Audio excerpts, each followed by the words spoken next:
చేసినందుకు మీకు శుభాకాంక్షలు తెలియజేసుకుంటూ గౌరవ ముఖ్యమంత్రి నారా చంద్రబాబు నాయుడు గారికి అలాగే ఉప ముఖ్యమంత్రి పవన్ కళ్యాణ్ గారికి మంత్రులు లోకేష్ బాబు గారికి అలాగే మా జిల్లా మంత్రి అచ్చెన్నాయుడు గారికి ఇతర మంత్రివర్యులకు నా తోటి శాసనసభ్యులకు అందరికీ శుభాభినందనలు నమస్కారాలు తెలియజేసుకుంటూ అధ్యక్ష సమర్థవంతమైన నాయకుడికి సముచిత స్థానం మీకు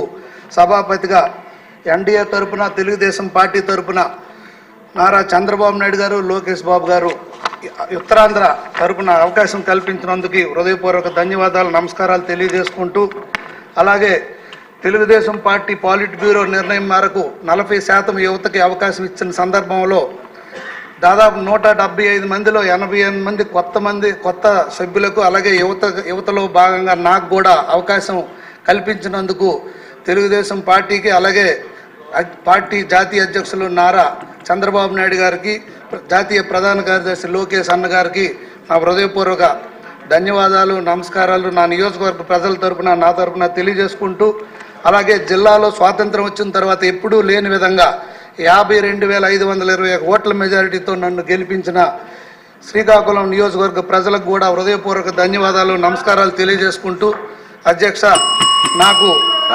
రోడ్లు భవనాలు తరపున ఫస్ట్ టైం మీరు రోడ్స్ గురించి మాట్లాడండి ఒకసారి ధన్యవాదాలు చెప్పాను అయిపోయింది ఇంకా నెక్స్ట్ రోడ్లు భవనాలు తరపున నాకు మాట్లాడే అవకాశం కల్పించినందుకు ముందుగా మీకు ధన్యవాదాలు తెలియజేసుకుంటూ అధ్యక్ష రోడ్లు భవనాలంటే రక్తం చిందించడం బలిదానం ఇవ్వడం అయిపోయింది అధ్యక్ష రోడ్లన్నీ గుంతలమయం మొన్నే ఎన్డీఏ లెజిస్లేటివ్ మీటింగ్లో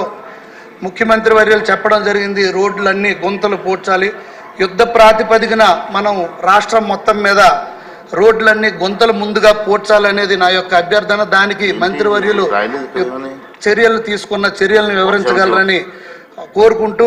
అలాగే రోడ్లే కాదు అధ్యక్ష రాష్ట్రం మొత్తం మీద శిథిలావస్థలో ఉన్న బ్రిడ్జిలను కూడా పెద్ద ఎత్తున